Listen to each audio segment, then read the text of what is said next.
കർത്താവായ യേശുക്രിസ്തുവിൻ്റെ നാമത്തിൽ വീണ്ടും സ്നേഹം അറിയിക്കുകയാണ്. നമുക്ക് ഇപ്രകാരം പ്രഭാതത്തിൽ ധ്യാനത്തിന് വേണ്ടി നമുക്കൊരുങ്ങാം.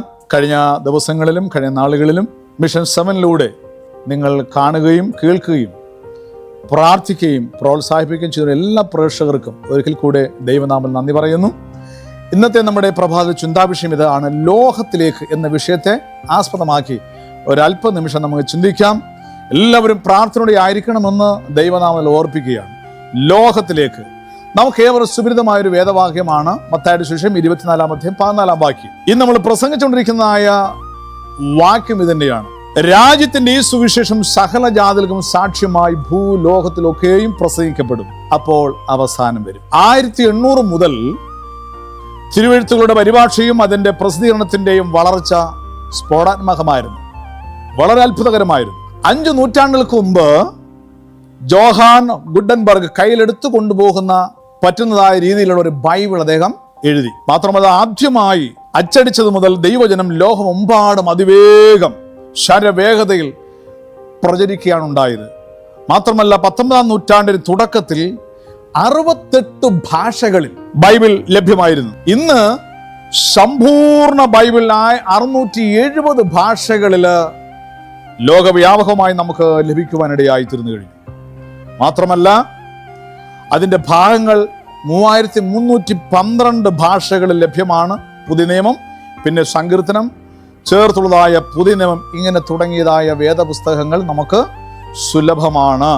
ഒരു കാലത്ത് ലഭിക്കാൻ കഴിയാത്ത സത്യവേദ പുസ്തകത്തിൻ്റെ താളുകൾ ഇന്ന് വിവിധ ഭാഷകളിൽ വിവിധ രാജ്യങ്ങളിൽ നമുക്ക് സ്വാതന്ത്ര്യത്തോടെ വായിക്കുവാനും രക്ഷകനായ ക്രിസ്തുവിനെ നമുക്ക് അടുത്തറിയുവാൻ ഇടയാകുന്ന വിധത്തിലായിരിക്കുന്നു. കഴിഞ്ഞ നൂറ്റാണ്ടിലെ ബൈബിളിന്റെ വിതരണവും അതീവ അത്ഭുതകരമായിരുന്നു, പ്രിയ സഹോദരി സഹോദരന്മാരെ. കാരണം കൃത്യമായ സ്ഥിതിവിവര കണക്കുകളിൽ നമ്മൾ നോക്കുമ്പോൾ സ്ഥിരമായ അല്ലെങ്കിൽ കൃത്യമായ ഒരു സ്ഥിതിവിവര കണക്കു ലഭ്യമല്ലെങ്കിലും 1815-നും 1990-നും ഇടയിൽ ഏകദേശം 6 ബില്യൺ ബൈബിളുകൾ അച്ചടിച്ചതായി ഒരു ബൈബിൾ സൊസൈറ്റി പ്രഖ്യാപിക്കപ്പെടുവാനുണ്ടായി. നമ്മുടെ കാലത്തിൽ എഴുതപ്പെട്ട വചനത്തിലൂടെ സുവിശേഷം പ്രചരിപ്പിക്കുന്നത് രാജ്യത്തിന്റെ ഈ സുവിശേഷം സകല ജാതികൾക്കും സാക്ഷ്യമായി ഭൂലോകത്തിലൊക്കെയും പ്രസംഗിക്കുവാൻ ദൈവം എന്നെയും നിങ്ങളെയും വിളിച്ചിരിക്കുന്നു എന്ന കാര്യം മറന്നു പോകരുത്. കാരണം കർത്താവായ യേശുക്രിസ്തുവിന്റെ സുവിശേഷം അംഗീകരിച്ചവർക്കും അംഗീകരിക്കാത്തവരെയും കർത്താവായ യേശുക്രിസ്തു നിത്യജീവനിലേക്ക് കൊണ്ടുവന്നോക്കണം ആഗ്രഹിക്കുന്നു. പ്രത്യേകിച്ച് സത്യം കേൾക്കാനോ വായിക്കുവാനോ അവസരം ഉണ്ടാകുമെന്നത് ഇതർത്ഥമാകും. എങ്ങനെ?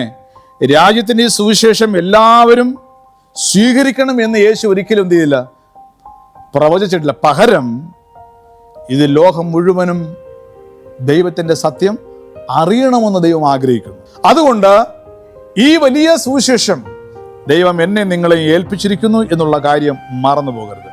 പത്രോസ് ഉത്ബോധിപ്പിച്ച് ഇങ്ങനെയാണ്: 2 പത്രോസ് 3-11 വാക്യങ്ങൾ വായിക്കുമ്പോൾ, ഇവയൊക്കെ അഴിവാനുള്ളതായിരിക്കയാൽ ആകാശം ചുട്ടഴിക്കുവാനും മൂലപദാർത്ഥങ്ങൾ വെന്തിരുകുവാനുമുള്ള ദൈവ ദിവസത്തിന്റെ വരവ് കാത്തിരിക്കുവാനും ബന്ധപ്പെടുത്തിയും കൊണ്ട് നിങ്ങൾ എത്ര വിശുദ്ധ ജീവനും ഭക്തിയും ഉള്ളവരായിരിക്കണമെന്ന് പത്രോസ് നമ്മളെ പ്രബോധിപ്പിക്കുന്നു.